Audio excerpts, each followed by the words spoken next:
Excellences, Monsieur le Premier ministre, chef du gouvernement de la transition, Mesdames, Messieurs les membres du gouvernement de la transition, Mesdames, Messieurs les présidents des corps constitués, Mesdames, Messieurs les représentants des corps diplomatiques, nous vous souhaitons la bienvenue à cette première session ordinaire du Conseil économique, social et environnemental de cette année 2025. Nous sommes honorés de vous accueillir pour cette session importante qui marque le début d'une année de travail collectif, de réflexion sur les enjeux essentiels de notre pays. Cette cérémonie se déroulera en 3 phases. Premièrement, nous aurons l'exécution de l'hymne national par la gendarmerie nationale. Ensuite, nous aurons l'allocution du président du Conseil économique, social et environnemental de la transition, j'ai nommé Dr Séraphin Mundunga. Et par la suite, un vin d'honneur vous sera servi par l'institution pour clôturer cette cérémonie. Sans plus tarder, mesdames et messieurs, je vous prie de vous lever pour l'exécution de l'hymne national.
Je vous remercie.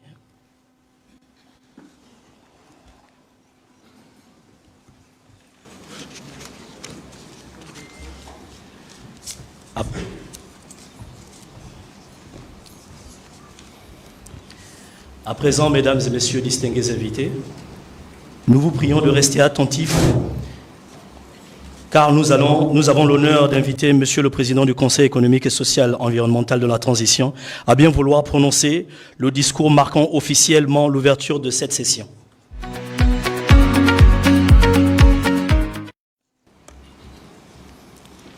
Excellences, Monsieur le Premier ministre chef du gouvernement, Excellences, Madame le Président du Sénat,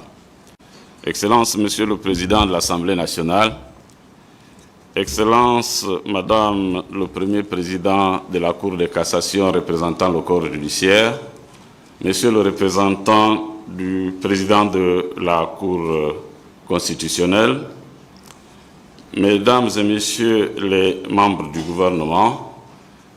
Monsieur le médiateur de la République,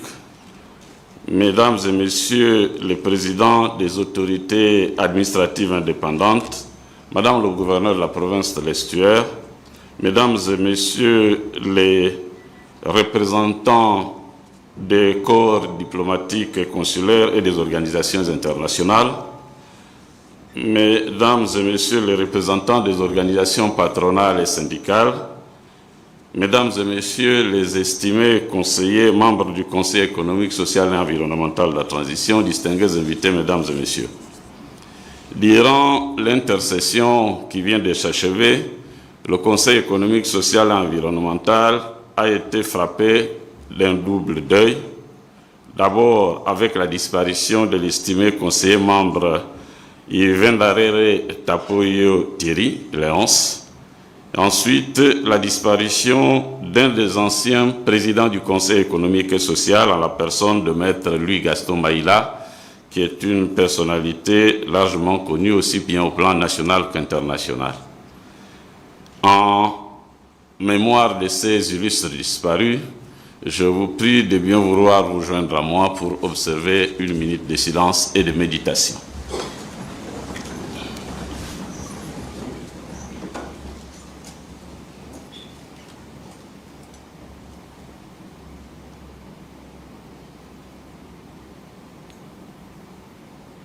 Je vous remercie.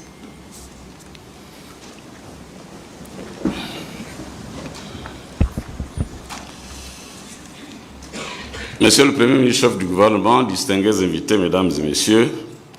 en vous souhaitant à toutes et à tous la bienvenue au Conseil économique, social et environnemental de la transition pour cette session ordinaire, je forme pour les uns et réitère pour les autres nos vœux de bonne et heureuse année 2025, une année déterminante pour l'aboutissement de cette transition dont l'amorce depuis le 30 août 2023 et le déroulement inclusif et efficace jusqu'à ces premiers jours de l'an 2025 fondent à croire qu'il s'agit d'une transition qui fera date en Afrique et dans le monde comme étant une transition exemplaire et modélisable. Mesdames et messieurs les estimés conseillers membres, au cours donc de l'intercession qui vient de s'achever, notre institution est demeurée en activité, notamment à travers la commission permanente et dans le cadre des activités de représentation exercées par le bureau du Conseil. En ce qui concerne la commission permanente, instituée par les dispositions combinées de l'article 4 de la loi organique relative au Conseil économique, social et environnemental et celle du règlement intérieur, la commission permanente composée de 1/3 de membres du Conseil représentant les différents collèges ainsi que le bureau a été convoquée pour examiner la demande d'avis relative au projet de loi de finances initiale 2025. Aussi, la commission permanente a-t-elle donné un avis favorable assorti des recommandations relativement au manque d'études d'impact du projet heureusement retiré de taxes sur les transactions financières par voie électronique. S'agissant des activités du bureau, le bureau a notamment représenté le Conseil à la traditionnelle cérémonie de présentation de vœux au chef de l'État et à son épouse. À l'occasion, le discours que j'ai prononcé a été opportun pour réitérer que les grandes démocraties modernes qui ont pu résister à l'épreuve du temps, comme aux intempéries politiques, en traversant plusieurs générations, au fin de servir de modèle mondial, ont été construites par les militaires ou l'ont été avec la contribution des militaires. C'est notamment chronologiquement le cas du Royaume-Uni de Grande-Bretagne, dont le basculement en 1688 de la monarchie absolue vers la monarchie constitutionnelle ou contractuelle a été réussi grâce aux officiers d'obédience religieuse protestante qui avaient fait défection par devoir de désobéissance humanitaire en refusant de défendre le roi absolutiste Jacques II. Il s'agit donc de ce qui avait été appelé la glorieuse révolution qui avait permis à Guillaume III et à son épouse, fille du roi déchu, de s'installer au trône, ce qui a par ailleurs permis à John Locke de rentrer d'exil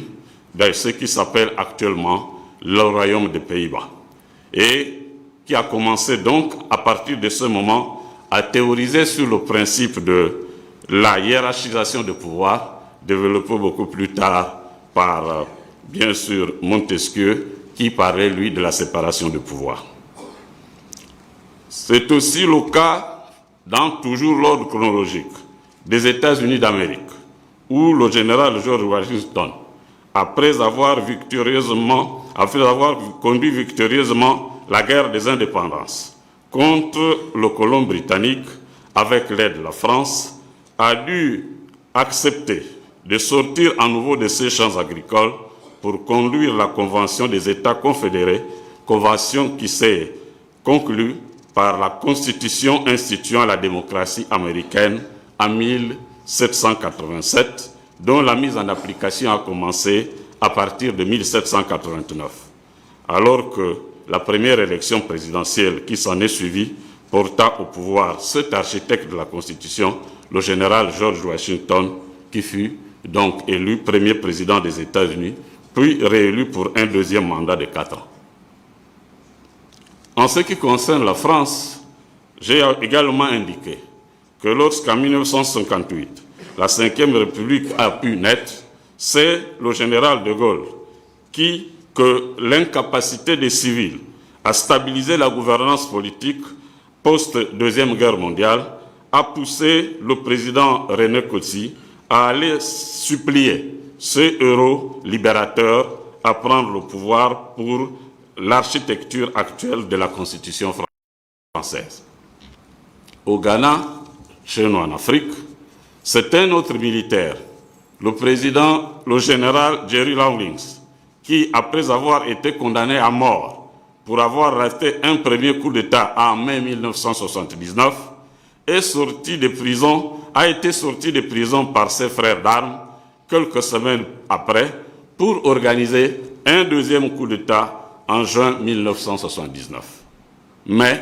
il commit l'erreur, avant de consolider la gouvernance politique du pays, de se retirer en septembre de la même année, 1979, pour céder le pouvoir aux civils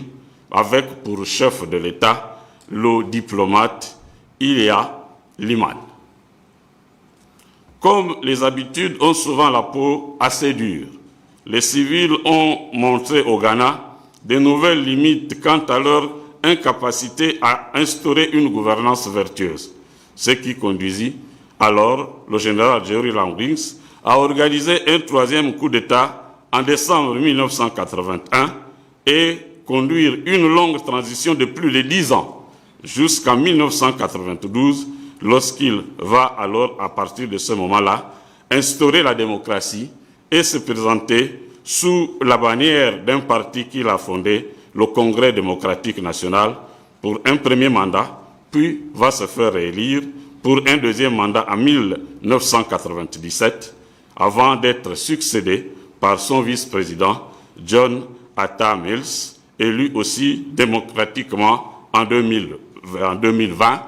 plutôt en l'an 2000, car la constitution ghanéenne que Jerry Rawlings a construite et consolidée ne permet pas de se présenter plus de 2 mandats consécutifs.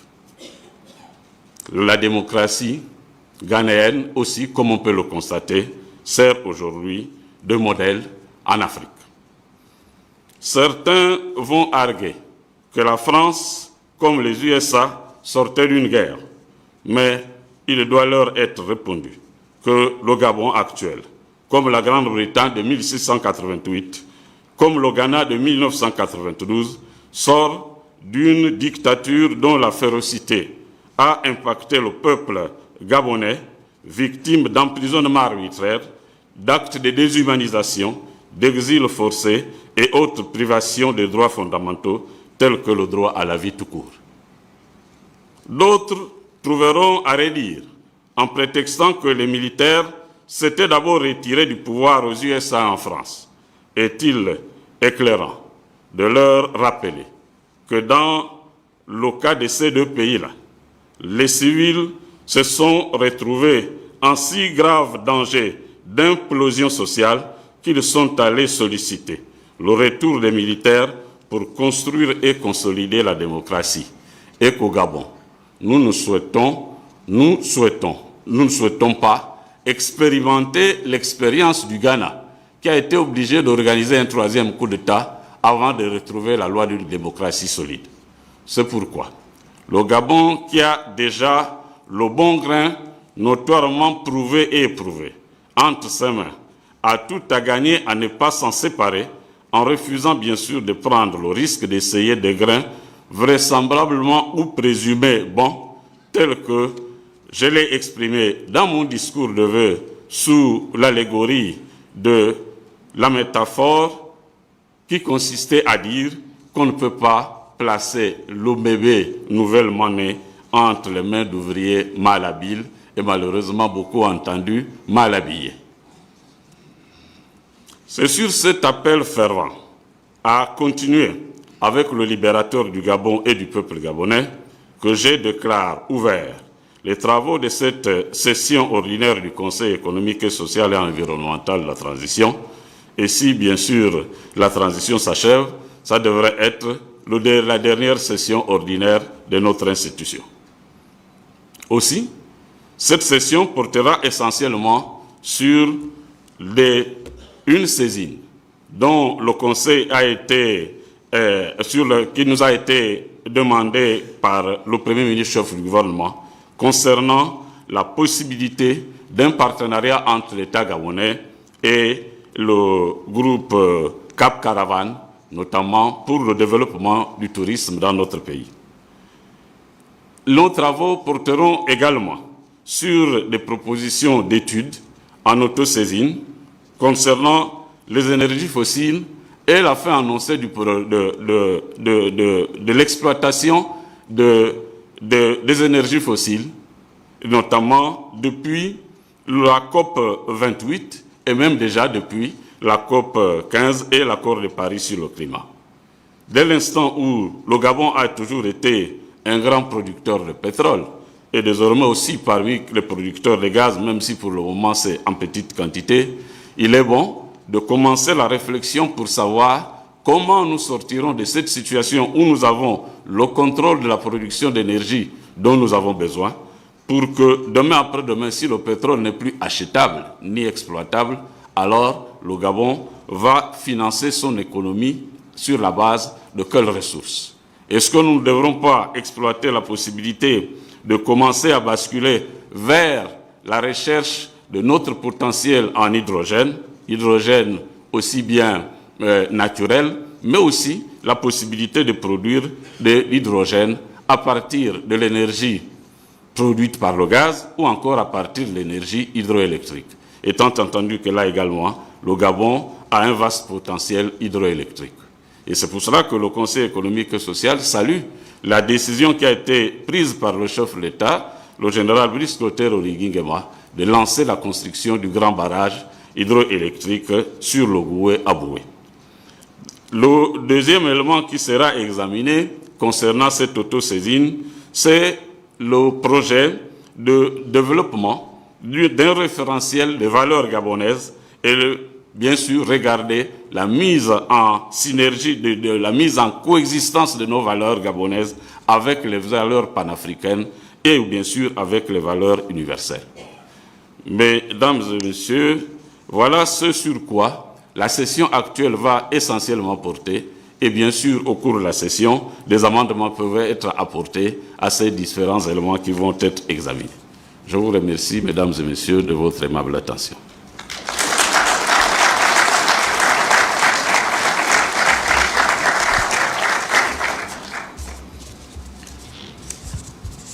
À présent, mesdames et messieurs, nous vous prions de suivre les orientations du protocole pour le vin d'honneur. Je vous remercie.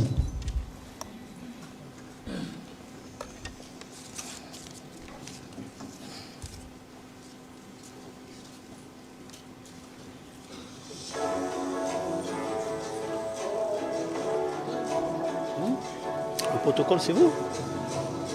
Allez-y. Non. Ah, vas-y, c'est bon.